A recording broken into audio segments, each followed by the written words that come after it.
A continuación daremos paso a la conferencia magistral de inauguración Paz, Equidad y Violencia, retos para la educación superior, caminos y perspectivas, impartida por el doctor Carlos Gabriel Gómez Restrepo, visitador del distrito de Bogotá. El doctor Restrepo, hermano de las Escuelas Cristianas de La Salle, ha sido rector de la Universidad La Salle Bogotá en Colombia. Estudió el doctorado en educación en St. Mary University, presentando la disertación Education, Beauty, Fears and Hopes.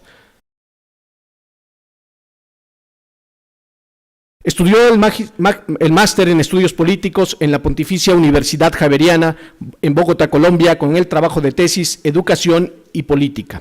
Es licenciado en Educación para la Universidad La Salle en Bogotá, Colombia. Sin más preámbulo, recibamos con un fuerte aplauso al hermano Carlos Gabriel Gómez Restrepo.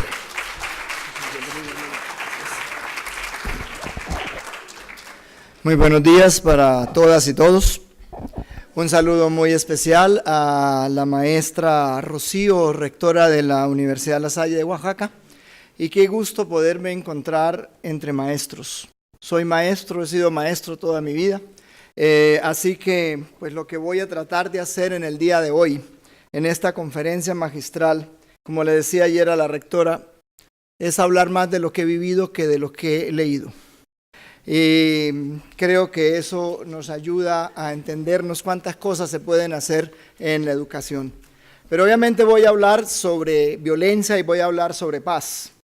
Y obviamente que ustedes entenderán que el contexto del que vengo es al que haré referencia y que si bien es cierto que puede haber algunos elementos similares con la realidad mexicana, pues obviamente son dos historias distintas, dos contextos diferentes. Pero desde ahí me ubico porque la educación que no esté contextualizada pues no puede existir.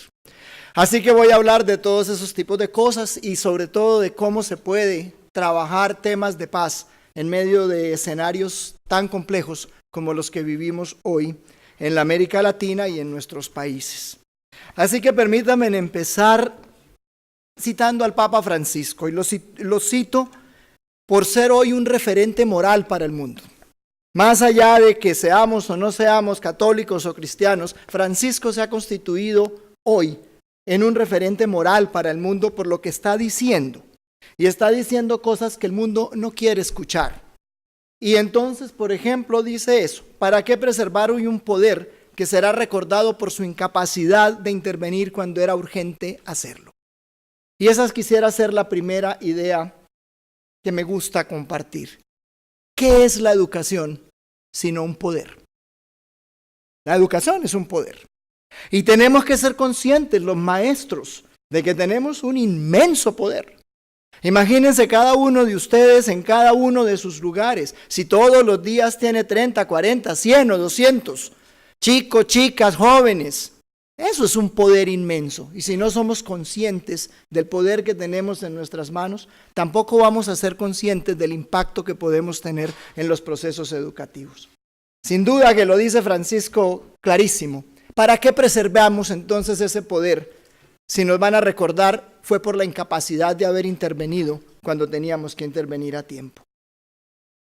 Y eso también es un llamado, ciertamente, para todos ustedes en cada uno de sus escenarios. Y continúa el Papa diciendo, si queremos cambios profundos, hay que cambiar los paradigmas. Porque los paradigmas son los que condicionan nuestra manera de ser. A veces son paradigmas inconscientes, graves si un maestro tiene inconscientes sus paradigmas, porque eso es lo que comunica. Nosotros somos seres humanos que nos paramos en lugares específicos, por consiguiente tenemos que ser conscientes de eso. Pero dice el Papa, la educación será ineficaz y sus esfuerzos serán inútiles si no logramos comunicar, transferir, compartir, crear un nuevo paradigma acerca del ser humano, la vida, la sociedad y la naturaleza. Y aquí sí que jugamos todos, desde los ustedes que trabajan con los más pequeñitos de los niveles preescolares hasta quienes trabajan en los niveles posgraduales de las universidades. Un nuevo paradigma. Y una pregunta siempre para todos: ¿cuál es el paradigma desde el cual nos movemos? Y por eso me van a entender la siguiente afirmación. La educación no es neutra. ese embeleco de que no, que somos asépticos, eso no existe. La educación no es neutra porque hace opciones. Y si quieren que lo diga más crudo y más feo, pero más cierto, la educación es un acto político. Por supuesto que es un acto político, porque estamos tratando de construir la polis, la ciudad. Estamos tratando de formar al político, es decir, al ciudadano que habita la polis. No estoy hablando de militancias partidistas, eso es otra cosa. Pero que la educación es política, es política. Y si no la entendemos desde esa posición, o somos idiotas útiles de los regímenes, o somos gente que no tiene idea de lo que está haciendo, pero es que el discurso que nosotros tenemos comunica cosas. Más allá de que estemos enseñando las tablas de multiplicar o la raíz cuadrada, que seguramente son temas que todos los trabajamos. Y a veces los profesores de esas áreas, sobre todo los que eufemísticamente dicen, es que nosotros somos de las ciencias duras. Entonces, las ciencias duras, pues obviamente la química, la física, toda esa cosa, ¿no? Y las otras, las blandas.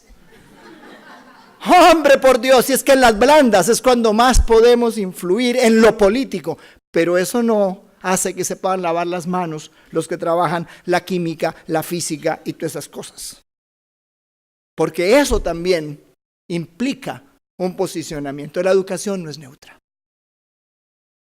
Más aún, ahí viene una pregunta fundamental. ¿Desde dónde nos paramos?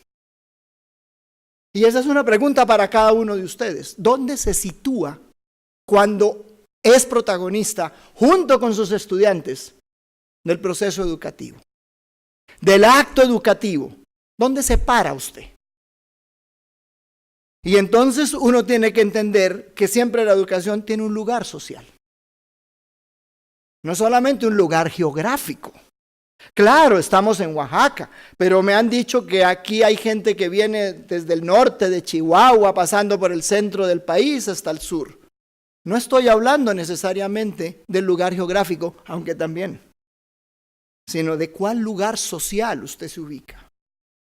Y cuando hablamos del lugar social, estamos hablando del imaginario de sociedad que usted quiere ayudar a construir. O que por lo menos consciente o inconscientemente lo comunica. Ojalá sea consciente. Justamente porque esa es parte del trabajo que tenemos que hacer los maestros. Entonces, ¿desde dónde nos paramos? ¿A qué poblaciones pretendemos servir? Muchas veces en nuestras escuelas, nuestros estudiantes son unos desconocidos más allá del nombre, pero olvidamos que vienen de contextos particulares y que son poblaciones que tienen expectativas, que son poblaciones que tienen sueños, que la educación puede ayudar a catapultar o que puede ayudar a castrar. Eso tenemos que tenerlo claro en educación. ¿Desde qué contextos? Culturales, políticos, económicos. México vive unos procesos impresionantes en los últimos años, más allá de la transición presidencial. Son todos los procesos políticos que inspiran todo lo que está pasando. Medio país está alarmado por todo lo que va a pasar por el nuevo cambio de gobierno. El otro medio está a la expectativa. Lo cierto es que los educadores tenemos que estar siempre con espíritu crítico, porque más allá de quién son las personas, lo que es fundamental son los contextos que vamos a ayudar a construir. El país que estamos empujando y sobre todo una sociedad donde quepan todos los mexicanos. Más allá de sus diferencias, porque la diferencia siempre es un valor. Más allá de los lugares geográficos, es el proyecto de nación que los educadores estamos tratando de comunicar. Y esos son los contextos culturales, políticos, económicos. Muy complejos los contextos del mundo. Ya nos lo decía la rectora hace un momento. Sin embargo, yo agregaría algo, nunca fue más apasionante educar. Nunca. Víctor Hugo, el gran poeta francés, decía algo que a mí me gusta mucho, pero no lo decía de la política ni de la educación, sino de los géneros literarios, para los que aquí enseñan lengua. Decía algo que es bellísimo. Los tiempos antiguos son líricos, los tiempos pasados épicos y los tiempos presentes dramáticos.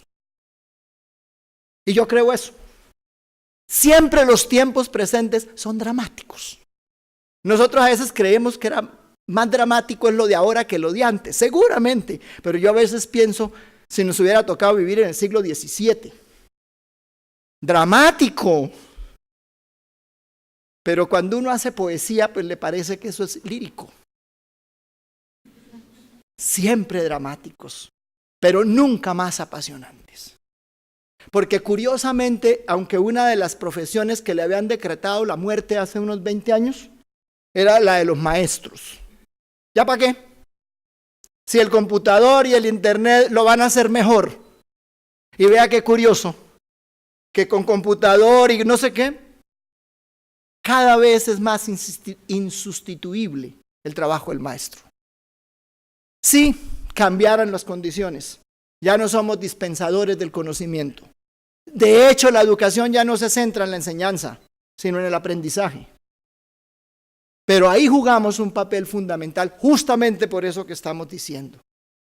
Porque la educación, sin el contacto, sin la relación pedagógica, podrá ser una cantidad de información, pero no la posibilidad de convertirla en conocimiento.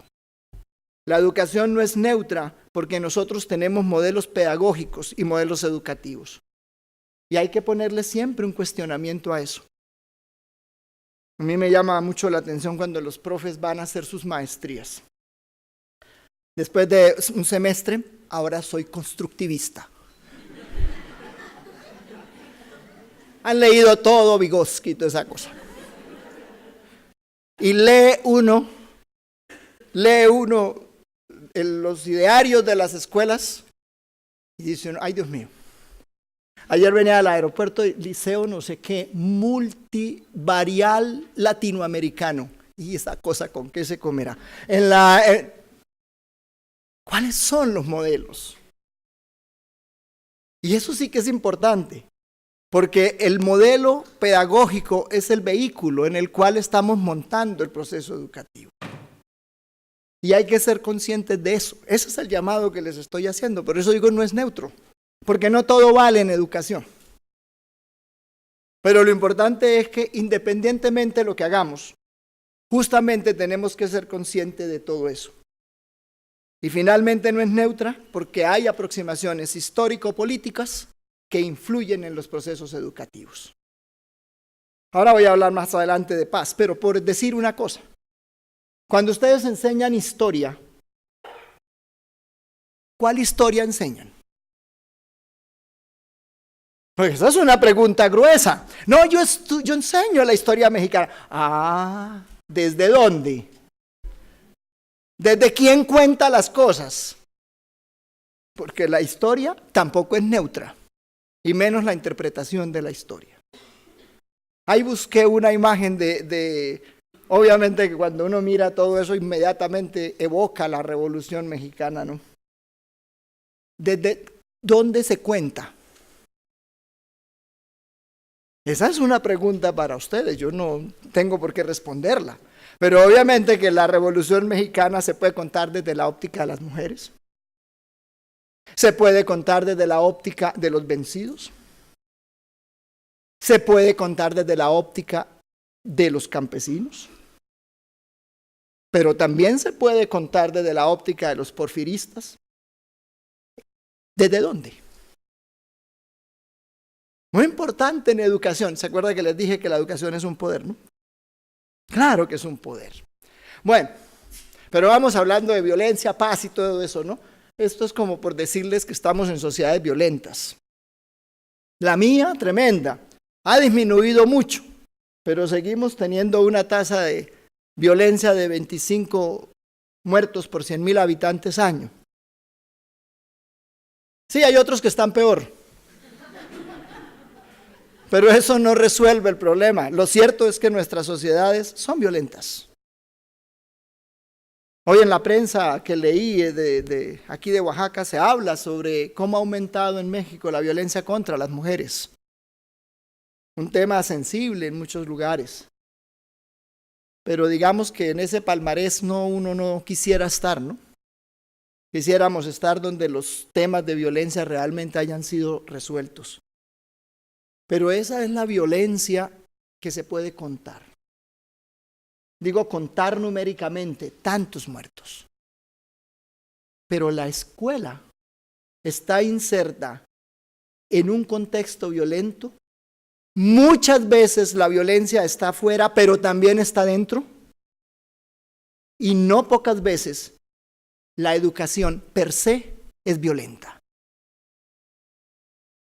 No terminan muertos, por eso no tiene tanta prensa, pero violenta. En los ámbitos escolares, porque muchas veces alrededor de nuestras escuelas atracan, asesinan, matan, roban, porque muchas veces esos comportamientos se introducen en la escuela y entonces los grupos escolares se hacen violencia entre los unos y los otros. Y no pocas veces la palabra de los maestros es violenta. Luego el tema de violencia es un tema con el cual nos movemos, lo tenemos cerca y obviamente pues tenemos que hacerle frente. Pero claro, si vamos a educar en la realidad y educar para la paz, quisiera también decir unos previos que me van a llevar a otras conclusiones. Y es una afirmación fácil de decir, que la escuela y la universidad sean lo que dicen ser. Que la escuela sea escuela y que la universidad sea universidad. Claro, porque la escuela o la educación, digámoslo mejor, termina siendo tremendamente violenta en nuestras sociedades por una razón. Porque la llave maestra para construir las democracias es justamente la educación. ¿Y por qué digo que la escuela sea escuela? Porque sucede que en la América Latina, con bastante facilidad, la educación para los pobres es pobre educación. Y la pobre educación lo único que logra es perpetuar la pobreza. Y eso hace que en el fondo nuestras sociedades sean tremendamente violentas porque son tremendamente excluyentes. Buena educación para los que la pueden pagar, para los que tienen acceso a los mejores recursos, y mala educación para el resto, que son la mayoría. El gran Nelson Mandela lo decía de una forma magistral. La educación es el arma más poderosa para transformar un país, porque permite que la hija del campesino pueda ser médica, que el hijo del peón de la mina pueda ser el jefe de la mina, y el hijo de un agricultor pueda ser el presidente de una gran nación. Ese es el poder de la educación. Pero si de niñitos nuestra educación excluye, pues necesariamente estamos construyendo sociedades que no van a tener el valor de la paz. Porque la educación da lo que no da el apellido, ni el bolsillo, ni la tradición.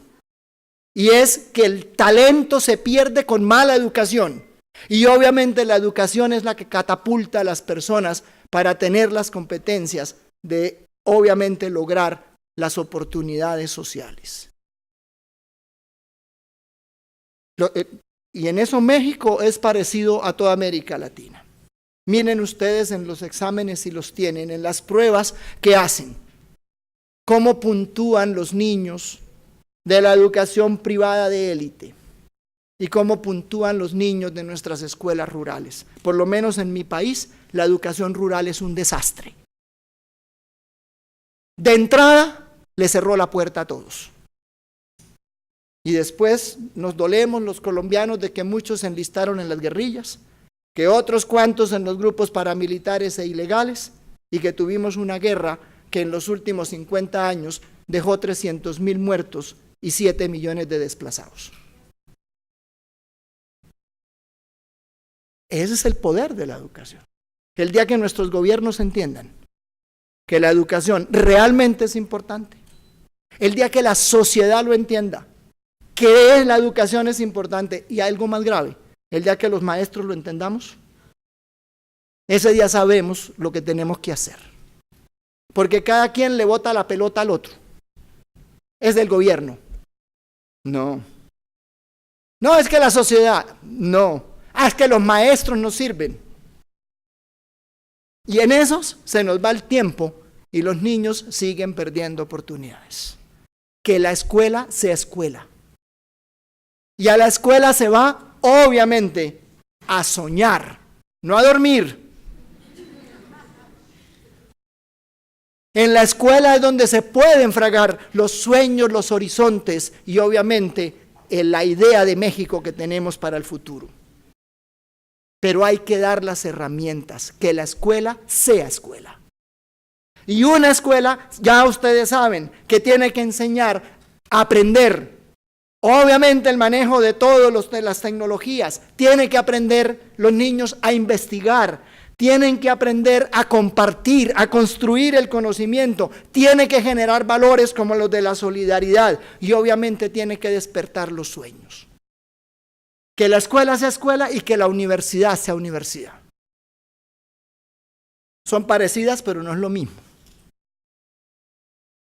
Pero si la escuela no da las competencias fundamentales, hemos creado otra generación de excluidos.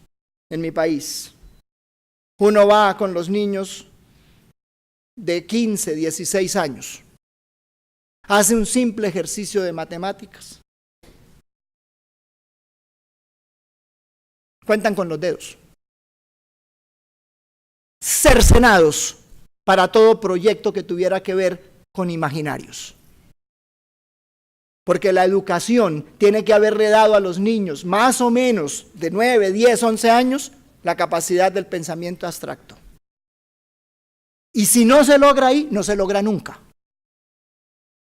Cerrada la puerta para la ingeniería, para la física, para las ciencias duras. Pero cerrada también la puerta para poder pensar la sociedad. Y esos son temas que también están en nuestras manos. Niños que a los 15 años no leen, silabean. No escriben, hacen garabatos.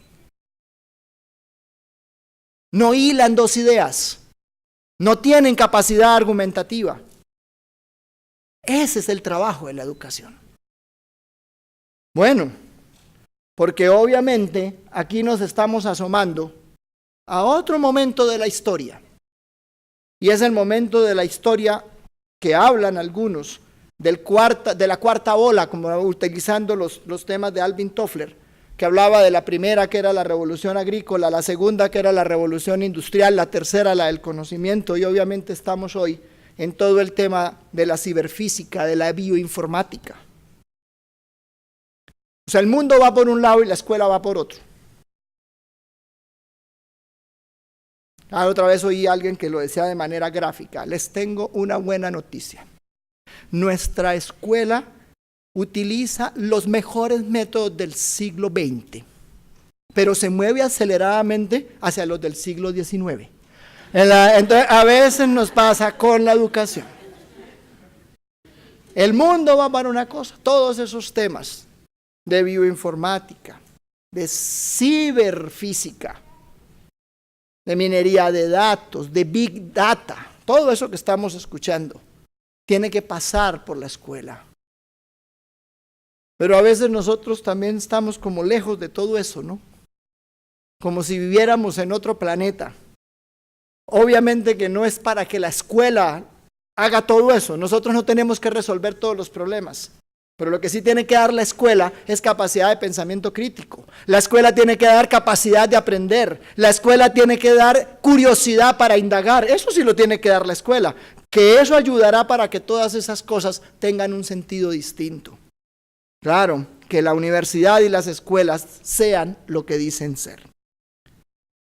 Pero la educación también tiene que apostar a la construcción de ciudadanía y de paz. Traigo un texto porque es de las Naciones Unidas y que me parece interesante la definición. Educar para construir un conjunto de valores, actitudes y comportamientos que reflejen el respeto a la vida, al ser humano y su dignidad, y donde se ponen en relieve los derechos humanos, el rechazo a la violencia en todas sus formas, la adhesión a los principios de libertad, justicia, solidaridad y tolerancia, así como la comprensión entre los pueblos, los colectivos y las personas.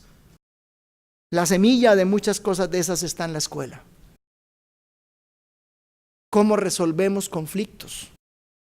¿Cómo ayudamos a nuestros niños a mediar las diferencias? Yo me le he metido mucho al tema rural en Colombia y a veces encuentro unos maestros, sobre todo maestras, absolutamente impresionantes. Una vez por allá en el fin del mundo, donde se devuelven los vientos, me fui a una escuelita rural y me llamaba la atención que en medio de toda la precariedad de la escuela, pobre como es la escuela rural, un rancho ahí feo, pero en el campo donde los niños salían a jugar había un barril como el del Chavo del Ocho, en la mitad. Y yo veía que todos los niños jugaban y miraban el barril, y el barril ahí en la mitad. Yo, pero qué estorbo tener ese barril ahí. Al fin no me aguanté, le pregunté a la profesora, profe, ¿y ese barril que hace ahí en la mitad? Ese barril es el de la solución de conflictos. Solución de conflictos. Sí, porque yo les he enseñado a los niños cómo se resuelven los conflictos. Entonces, cuando hay peleas entre ellos, cuando hay diferencias, entonces uno tiene que ser el mediador, otro el palabrero, y entonces tienen que buscar un rincón en el salón y allá tienen que resolver. ¿Y el tonel? ¿El tanque ese? Es que cuando no resuelven el conflicto, yo los meto a los dos entre el tanque. Y de ahí no salen hasta que no resuelvan el conflicto. ¿Y cuántas veces lo ha usado? Una. Me gustó la idea, ¿no? No les estoy diciendo que pongan uno en su escuela. Lo que quiero decir es que la escuela sí tiene que abordar esos temas, porque eso nos ayuda justamente a construir ciudadanía, a tener herramientas para resolver los conflictos. Porque es que es tan fácil resolverlos a plomo. Es que es tan fácil las soluciones que producen dolor, cuando podríamos obviamente anticipar otra manera de resolver conflictos. Ahí que les dejo la idea, porque ciertamente este es un tema que nos toca trabajar mucho. Pero bueno, vamos rápido porque si no el tiempo se me agota. Hay rutas para nuevas dinámicas en la educación. Por ejemplo, currículos intencionados, pensamiento crítico. Cuando digo currículos intencionados, ¿qué quiero decir? Que ustedes tienen un poder inmenso que es armar el currículo de su escuela, que no es el plan de estudios.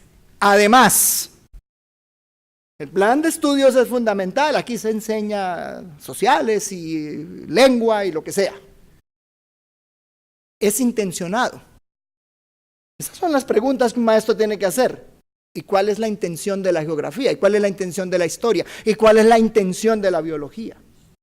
No, yo repito lo que dice el texto. Cuidado, profes. Además, ¿cómo evaluamos en la escuela? ¿Qué favorecemos en los niños? ¿Qué premiamos? ¿El Quijote que pasa por encima de todos o hace fortuna volviendo harina a los demás? ¿O a los solidarios, a los que construyen conjunto? ¿A quiénes premiamos? Eso es el currículo. ¿Cómo evaluamos? Perdió, se va. Porque en nuestra escuela están los perfectos. Esos no existen. Todos somos perfectibles. En la escuela tienen que caber todos. Y tienen que caber todos, obviamente porque la sociedad no podemos tener excluidos. Y eso parte también de los mismos procesos educativos. Currículos intencionados, pensamiento crítico. Pensamiento crítico es el que cuestiona, que indaga, que no lo acepta de entrada. ¿Cuánto bien haríamos en la escuela, por ejemplo, si ante un tema lo pudiéramos abordar desde 2, 3 o 4 ópticas distintas, desde posicionamientos ideológicos diferentes, para que los niños y los jóvenes y los universitarios entendieran que hay distintas maneras de entender la historia, entender los procesos políticos y económicos? No nos toca a nosotros decirle a la gente lo que tiene que pensar, pero sí nos toca darles las herramientas para que la gente decida con criterio. Eso se llama pensamiento crítico. No es la escuela para lavar la mente de la gente, es la escuela que permite el diálogo, el debate. Y no únicamente asumir posiciones que la mayoría de las veces, como es hoy en política, no son racionales sino viscerales. Y eso no es pensamiento crítico. La escuela tiene que ayudar a eso. Por eso hoy en el mundo necesitamos eso. Uno a veces se sienta a discutir con alguna persona, con nuestros propios compañeros de trabajo. Y es fácil que se acaben rápido las razones. Y entonces los diálogos se plantean desde las vísceras. Y eso no lo podemos hacer los maestros, que tenemos que enseñar a pensar críticamente. Las funciones esenciales. En el caso de la escuela primaria y el bachillerato, dos cosas esenciales hace la escuela. Una, continuar las tradiciones. Y la otra, innovar el futuro. Las dos parecieran contradictorias. Pero la escuela tiene que jugar en el medio, entre recuperar tradiciones e inspirar, crear el futuro. Y en las universidades, pues las funciones también existen. La función docente, la función de investigación, la función del impacto social. Hay funciones esenciales que tenemos siempre que pensar. La escuela es una apuesta en la pluralidad. Y desde la pluralidad. ¡Qué bueno eso! Los mundos de hoy son plurales y el pluralismo es una bendición. Yo sí creo eso. Como la orquesta. ¿Qué tal que todos fueran violinistas? ¡Qué pereza! Menos mal que hay violinistas y de pronto la percusión lo despierta a uno. ¡Ah, bueno! Igual en la escuela, no todos son para violinistas. Hay unos que son para la percusión, otros para el canto, y otros como yo que no nos dio Dios oídos sin orejas, entonces pues cargamos los instrumentos. Pero hay que procurar todo eso en la escuela. Voy a hacer una defensa de las humanidades.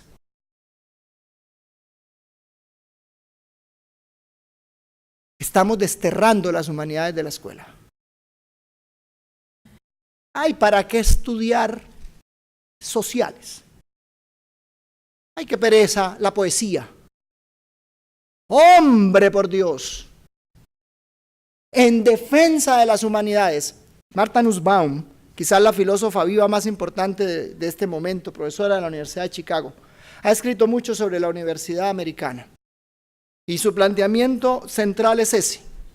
La universidad de los Estados Unidos dejó de ser una universidad humanista y por consiguiente la democracia está en peligro desde que la universidad asumió fines de lucro. Tiene un librito precioso que se los recomiendo que se llama Sin fines de lucro. Y no está hablando propiamente de que la universidad esté ganando dinero. Ese no es el problema. El problema es que asumió un planteamiento que es muy delicado, que lo único que importa es lo que produce plata. Y entonces, si esto es para la gran ingeniería, para la gran cosa, bienvenida sea. ¿Para qué el latín, para qué el griego, para qué la historia de las religiones, para qué la historia de los sistemas políticos? Y por eso estamos viendo lo que estamos viendo, que eligieron semejante monstruo allá en el vecino de ustedes por el norte, una persona que no entiende del mundo, de la historia, de las tradiciones y que está tomando decisiones para el mundo. La universidad tiene que volver a darle importancia a las humanidades, al estudio de las tradiciones éticas, de los sistemas políticos. Y en el caso de ustedes los mexicanos que tienen unas tradiciones tan ricas de sus pueblos originarios, de sus procesos históricos. Eso cuando uno habla con los muchachos mexicanos de hoy, pareciera que estuvieran en otro planeta. En defensa de las humanidades. No estoy contradiciendo las otras, pero sí quiero decir que la escuela tiene que tener una carga humanística muy fuerte, si la queremos hacer viable para construir la nueva sociedad. Porque es que la humanidad es lo que potencia, lo que nos hace ser realmente humanos.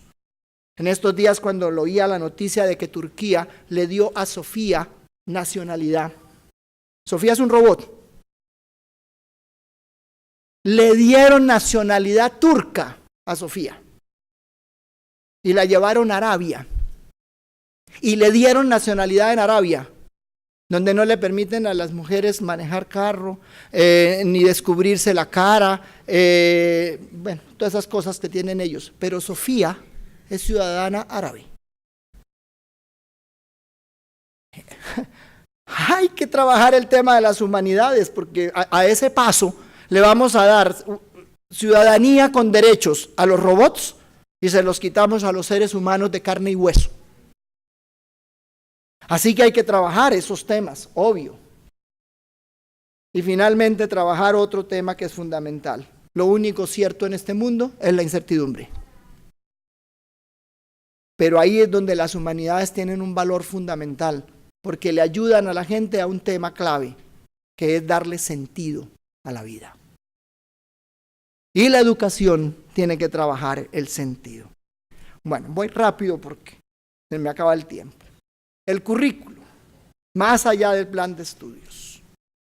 Preguntas válidas aquí en México también. ¿Cómo cuidar las instituciones de radicalismos y polarizaciones? ¿Cómo podemos traer a nuestra institución, escuela, universidad, experiencias de perdón y reconciliación?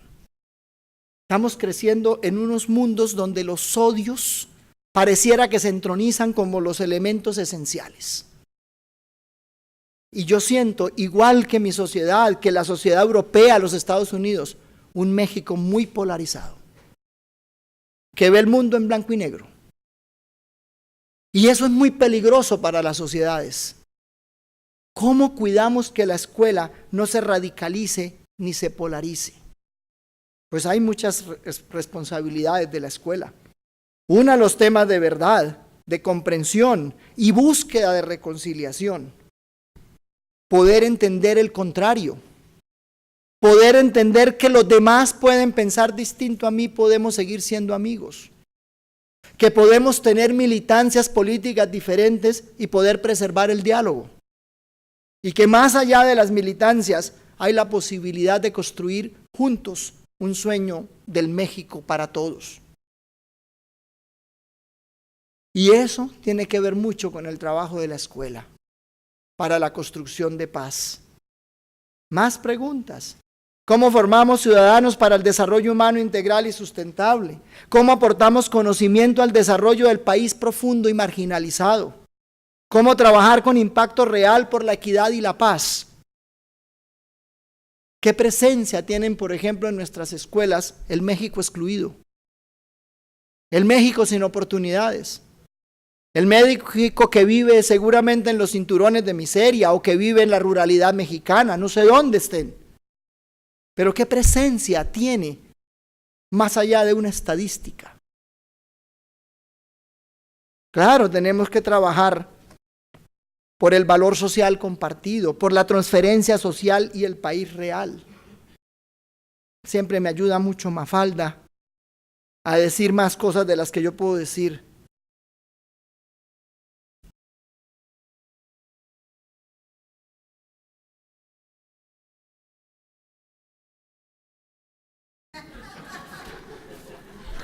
Bueno, eso es para Argentina, no para México.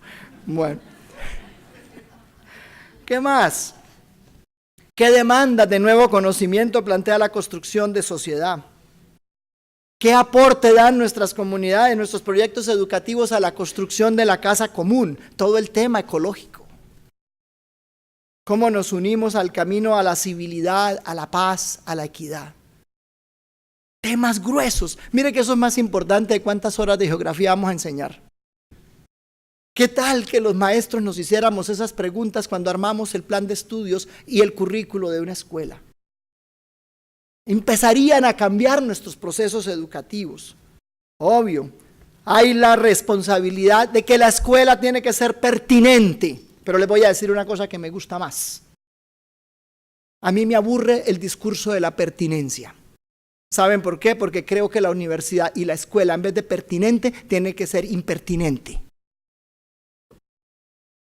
Y cuando digo impertinente, es que tienen que ser incómodas.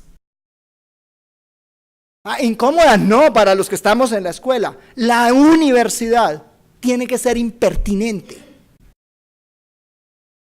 Decir lo que la sociedad no quiere escuchar. Pero si ustedes se dan cuenta, en mi país es clarísimo, la universidad colombiana ha pasado de agache en medio de todos los temas tan terribles que hemos vivido. Y ahora en las polarizaciones, ¿dónde está, por ejemplo, la voz, en mi caso, de la Universidad Nacional de Colombia? ¿Qué dice la universidad? Nada, no dice nada. Callan. Porque la universidad es luz, es faro, es iluminadora. Yo sí creo que en las universidades hay que hacer esa reflexión. En medio de la polarización, en medio de todo eso, ¿cuál es el llamado de la universidad? Que es de las pocas instituciones creíbles. ¿Cuál es la palabra iluminadora? Bueno, preguntas para ustedes. Ahí la caricatura, la educación es un derecho, no un privilegio. Ya hablé de eso al principio. Pero hay que enseñar la dimensión política. Otra vez Mafalda.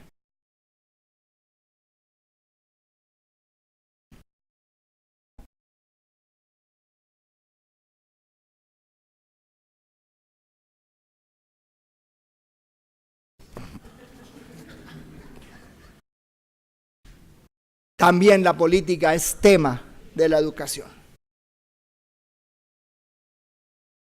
Bueno. Y hay que trabajar los temas de las violencias y las paces. No hay guerras justas. Solo hay malditas guerras. A mí se me pone la piel de gallina cuando hablan otra vez de la guerra al narcotráfico. ¿Saben por qué? Porque esa guerra siempre nos toca librarlas a otros. Todo eso lo relativicé hace muchos años. Yo trabajé en la ruralidad colombiana y trabajé en las zonas de coca. Y cuando llegaban los chiquititos del colegio, de la escuela, de 10 y 11 años, llegaban de las vacaciones como son todos los niños del mundo que abrazan a sus maestros y le dan la mano. Hola, profe, hermano, ¿cómo está? Yo les daba la mano. Claro, cuando uno les daba la mano, la gente que recoge la hoja de coca, eso se llama raspar.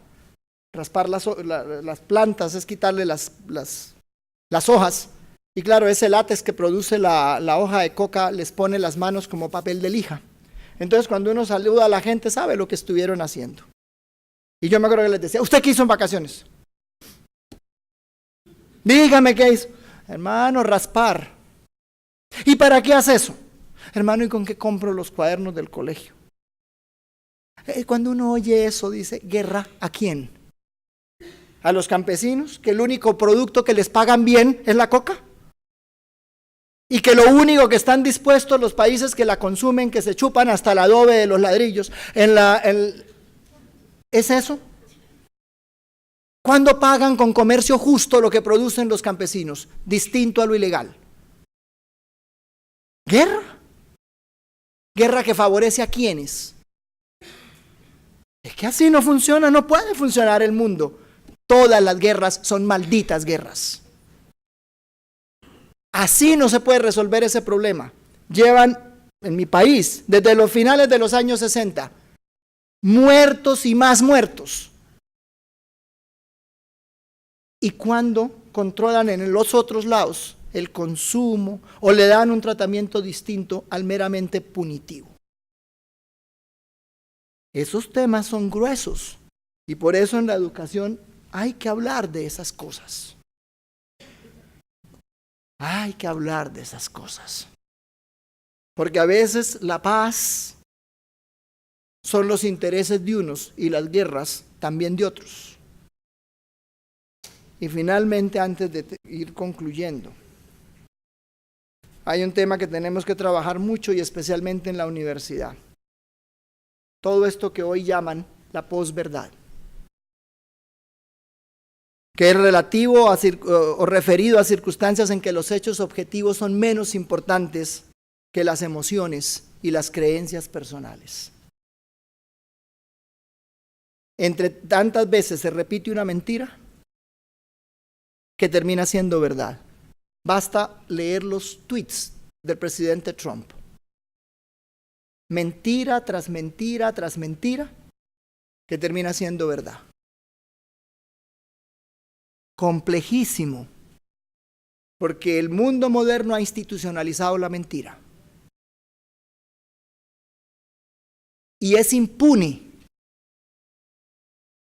Vean el caso con el periodista turco, árabe muerto en Turquía, despedazado. Ahí están los temas que hay que traer a la clase, que hay que traer a la escuela, hay que traer a la universidad. Todos los temas de la institucionalización de la mentira, que lo único que ayuda es al nacimiento de mesianismos. Y en política los mesías sí que son peligrosos, porque llevan a los pueblos a aventuras militares o sociales terribles, dramáticas y complejas. Por citar solo algunos casos en nuestra América Latina. La tragedia venezolana, por ejemplo. Pero no solamente esa, porque es que esos tipos de mesías son de derechas y son de izquierdas. O el mesías que tienen en el norte. Que cualquier día despicha el botón, vaya usted a saber por qué locura. El eufemismo como realidad. Una cosa que tiene que dar la escuela es claridad conceptual. Miren, por ejemplo, en mi país, les hablé de que 7 millones de desplazados y 300,000 muertos. Y un gobierno cercano que terminó hace unos años se negó a reconocer que había un conflicto interno en Colombia. Y entonces ya no hablaban de conflicto, sino hablaban de amenaza narcoterrorista. Y como hay una amenaza narcoterrorista, no hay conflicto, entonces hay que resolverlo por otra vía, la vía militar. Pero otro eufemismo tremendo, no hubo desplazados en Colombia, hubo migrantes internos, es decir, turistas. Eso es el eufemismo, llamar una cosa con otro nombre para poder tener otra política para enfrentarla. Entonces, si hay amenaza narcoterrorista, la única solución es plomo. Y como son migrantes internos, pues ¿qué importa? Esos son los temas que hay que trabajar en educación. Estos temas de posverdad son muy complicados y hay que dar un grito de auxilio por la democracia liberal. La democracia está en peligro en todo el mundo. Porque como la democracia se ha circunscrito al tema electoral, entonces, ¿qué pasa? Que las elecciones dan pie para que cualquier mesías aparezca como salvador. y se pierden los controles. Vuelvo y cito el caso del norte. Ayer el presidente Trump habló en contra de los jueces que están fallando en contra de lo que él quiere. La democracia liberal fue la que planteó la tridivisión de poderes independientes. La justicia, el poder legislativo, el poder ejecutivo. Y eso hay que defenderlo. Porque cuando alguien coopta la justicia y el poder legislativo, se entroniza la dictadura. Así se llame democracia. La democracia hay que enseñarla en nuestras instituciones educativas. Porque la democracia no es un conjunto de reglas para las elecciones, sino justamente donde la voz de todos puede ser escuchada, y aunque existe la ley de las mayorías, no se puede gobernar sin las minorías. Como decía Churchill, la democracia es un mal sistema de gobierno, solo que los demás son peores. Entonces, mientras no nos inventemos otros, hay que defender la democracia. Pero bueno, voy a concluir porque ustedes dirán, ¿cómo se puede hacer algo distinto? Pues yo no sé si esto es algo distinto, pero fue una cosa que inventamos, en lo que creamos hace un tiempo en Colombia. Y fue hacer la pregunta de, ¿qué se puede hacer distinto? ¿Qué se puede hacer distinto, por ejemplo, desde la universidad, que era donde estaba hace unos años? Y entonces nos inventamos un proyecto que es una gota de agua en el mar, un grano de arena en el desierto, pero que obviamente es también un mensaje de que se pueden hacer cosas distintas. Y entonces fue cuando creamos el programa de Ingeniería Agronómica de la Universidad de La Salle en Bogotá. Pues ya ustedes saben lo que es ingeniería agronómica, obviamente que tiene que ver mucho con la ruralidad, obviamente porque la mayor parte de los temas de cultivos y cosas de esas están en la ruralidad. Pero siempre la idea fue cómo hacemos un proyecto distinto. Y entonces tomamos una decisión muy compleja. Lo vamos a hacer y sus estudiantes van a ser los chicos y chicas que vienen de la Colombia de la guerra. Es decir, los que vivieron donde las balas silbaban todos los días. Y entonces nos pusimos a pensar, ¿y cómo lo hacemos? Bueno, teníamos que construir un campus universitario rural. Porque obviamente que teníamos que llevar los chicos a algún lado, pero decidimos que no los íbamos a llevar a Bogotá, porque si los llevábamos a Bogotá, allá se quedaban.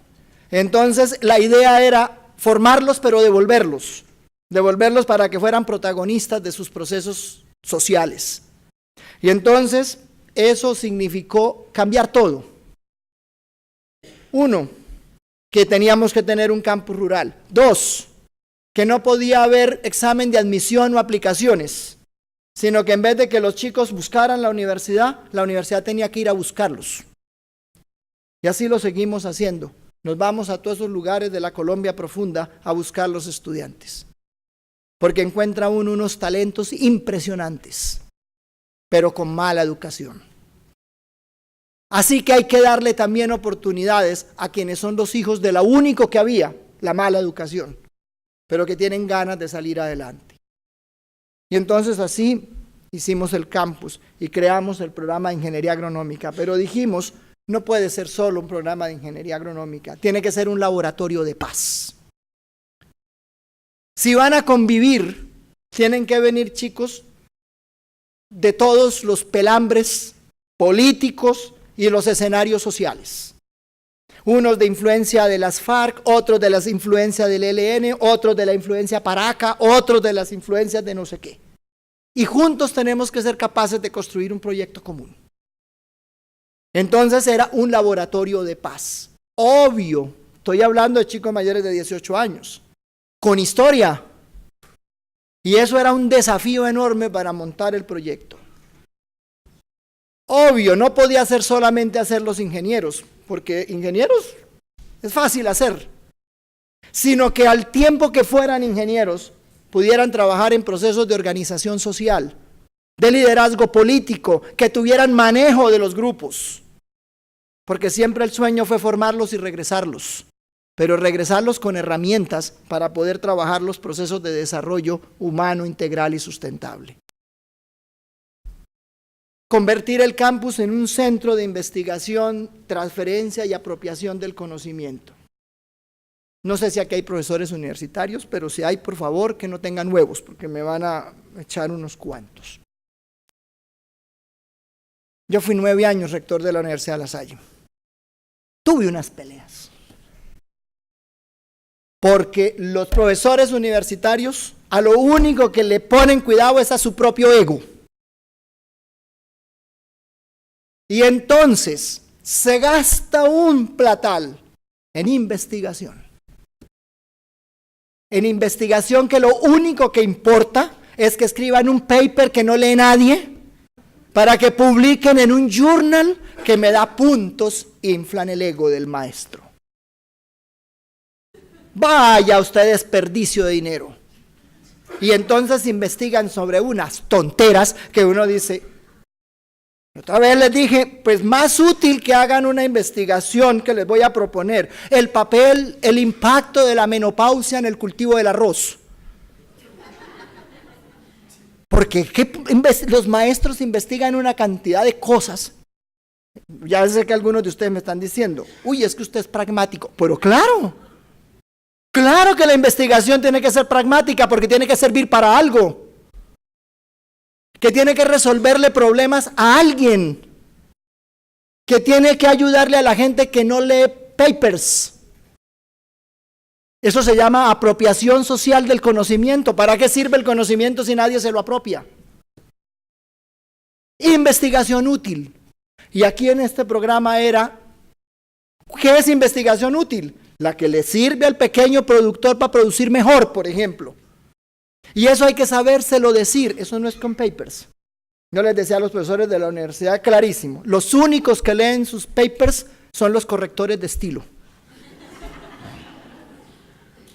Yo sé que en la Universidad de La Salle de Oaxaca es distinto, pero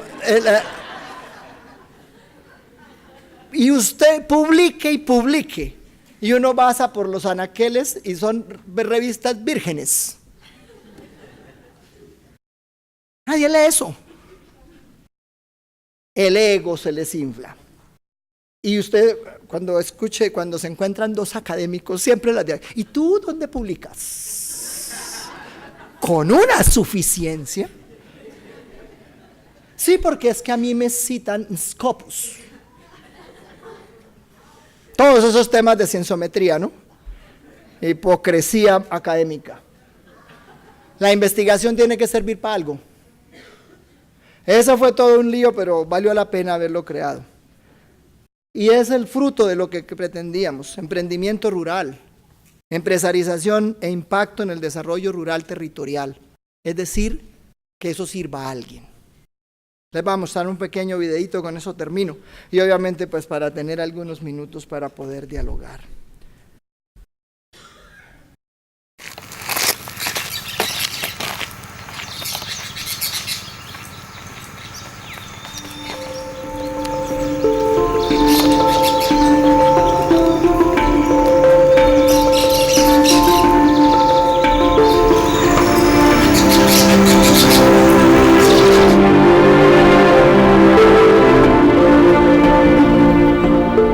La Universidad de La Salle tiene el gusto de presentar Utopía, un concepto único que integra la generación de oportunidades educativas y productivas para jóvenes de sectores rurales, de escasos recursos económicos y que han sido afectados por la violencia. Siempre hemos vivido en la Gabarra y allí es el conflicto armado. Estuvieron muchas veces a punto de matar a mi papá y se salvó de varias. En el barrio que vivíamos casi siempre pues vivían guerrilleros y como se metieron allí los paracos pues venían a buscarlos y era difícil porque ellos trataban de escapar y empezaban a dar tiros así al aire. Entonces siempre nos tocaba meternos debajo de la cama, escondernos y esperar a que se fueran. Aquí vienen chicos y chicas que han estado muy cerca de los procesos de violencia, de distinta índole, de distintas características, porque las zonas de Colombia han sufrido de violencia por distintos actores del conflicto. Pero para nosotros llegar aquí a Utopía es llegar a la construcción de un sueño común, y eso une las personas y las une en otros objetivos y las catapulta a mirar nuevos horizontes. El proyecto persigue dos objetivos fundamentales. El primero, convertir a los jóvenes bachilleres de zonas rurales afectadas por la violencia en ingenieros agrónomos con la mejor formación posible y con la metodología aprender haciendo y enseñar demostrando. La práctica productiva es muy importante porque es donde yo aplico lo que yo aprendí en clase. Aprender haciendo y enseñar demostrando significa para mí que nosotros lo que vamos aprendiendo en las aulas, todos los conocimientos que vamos adquiriendo, vamos a estar aportándolos, haciéndolos en campo. El segundo, hacerlos líderes para la transformación sociopolítica de sus lugares de origen y la empresarización productiva del campo. Cuando llegamos a esa etapa del proyecto productivo, yo elijo hacer un proyecto en Granadilla. Traté de implementar muchas prácticas que la gente ya no conocía. Y la gente se acerca y la gente ya va conociendo. Y desde que yo estaba allá en Utopía, la gente ya sabía yo qué estaba y qué estaba haciendo. Entonces cuando uno llega acá, ya la gente lo tomó como una referencia. Utopía es un gran proyecto compuesto por tres grandes elementos que dan cuenta de su integralidad: el programa de ingeniería agronómica, el Centro Lasallista de Investigaciones Agrícolas y Ganaderas y el programa de formación para el liderazgo social, político y productivo. De los mismos debe resultar consecuentemente el componente de empresarización del campo. Utopía para mí es el sueño inalcanzable que no podía lograr, porque estando en mi zona de origen y estando con mi familia, yo sé que no lo podía hacer.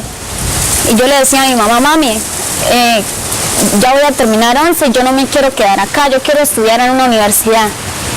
Y me decía: deja de estar pensando en cosas que no serán, porque nosotros somos pobres y no tenemos dinero para pagarte la universidad. Utopía es un proyecto de paz por eso, porque aquí hay sueños, porque aquí se construyen proyectos, porque aquí se venden ilusiones, porque aquí los muchachos trabajan la tierra, porque aquí tienen excelente formación.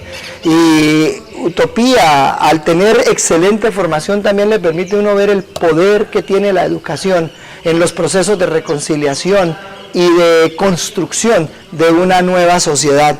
Sí, sin duda Utopía es eso. Aquí hemos vivido ya con chicos de tantos lugares y lo que uno encuentra siempre que viene aquí es esperanza, fe en el futuro, fe en sus regiones, fe en sus familias, fe en el Estado, fe en que Colombia puede pasar la página y encontrar mejores oportunidades.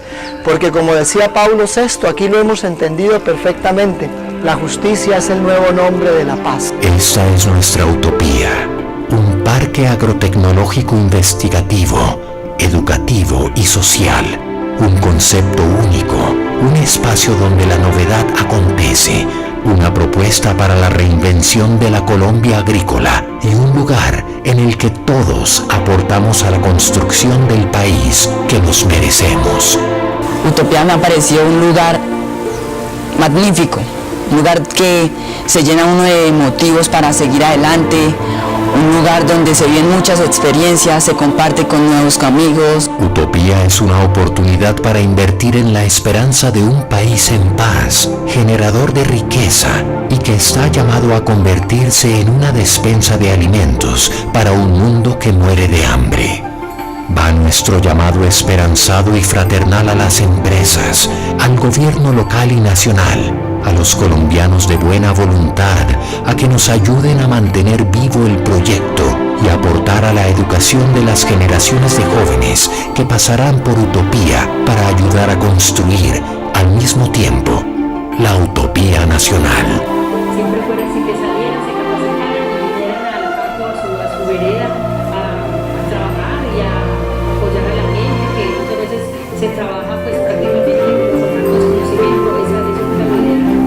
Pero entonces esa exigencia que le dan a uno lo lleva a cumplir esas metas, a lograr los objetivos más difíciles que uno adquiere.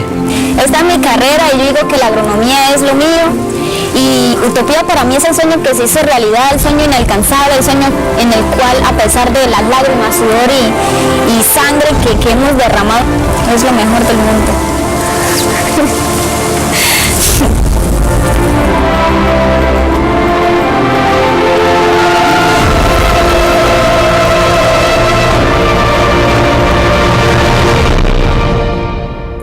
Esa muchachita que ustedes ven ahí hoy ha organizado a los campesinos de su zona de origen en una cooperativa de producción de cacao en sustitución de cultivos de coca. Una líder impresionante. Las mujeres tienen un poder sanador único y capaces de congregar y de construir proyectos y congregar y cohesionar a las personas. Así como ella, muchos otros. Hoy tenemos 240 egresados, ingenieros agrónomos, todos en sus zonas de origen.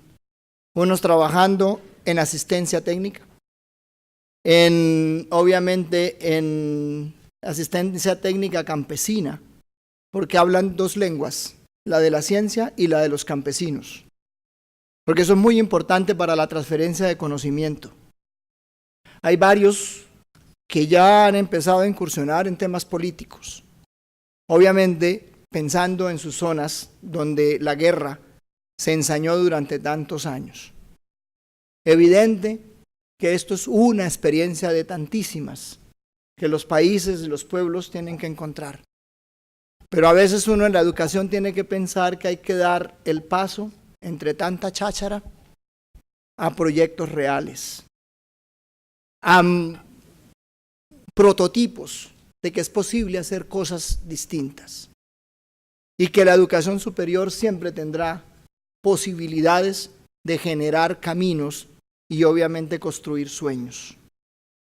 Es una responsabilidad de todos, pero evidentemente también la convicción de que la educación puede hacer muchas veces más de lo que inicialmente uno se imagina y sin duda incursionar en temas que suelen ser espinosos, como modelos de desarrollo, como procesos de organización social, como conocimiento útil para la gente que lo necesita y sin duda también un impacto político, porque cada persona que sale de pobre es una familia que sale de pobre y evidentemente que eso también tiene un impacto social impresionante. Para mí ir a las sesiones de graduación siempre es de lágrimas, porque llegan los papás de estos chicos, algunos incluso todavía descalzos, porque en el campo colombiano muchas veces no utilizan zapatos, pero es mi hija la ingeniera. Cuando empezamos me acuerdo que mucha gente me decía, ¿por qué no hacen un programa técnico? Y al principio me daba como rabia porque yo siempre reaccionaba como con cierta vehemencia, pero ¿por qué los pobres tienen que ser técnicos? ¿Por qué no pueden ser ingenieros? Es esos imaginarios que hay en nuestros pueblos de que los campesinos que se queden. La educación tiene que dar otros horizontes y tiene que poder hacer soñar a la gente.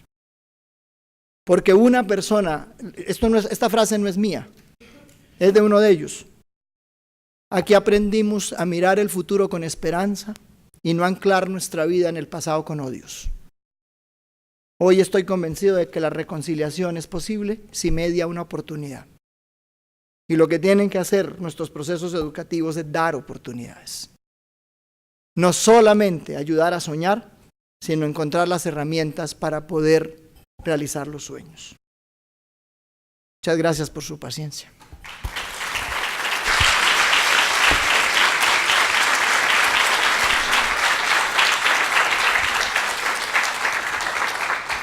Agradecemos profundamente esta conferencia que nos ha regalado esta mañana el doctor, el hermano Carlos Gómez Restrepo. Un placer escucharlo, hermano.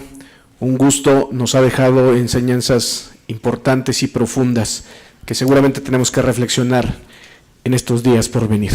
Invito a la maestra Rocío Cádiz a que nos acompañe en este escenario para entregar el reconocimiento y un presente que le tiene la comunidad.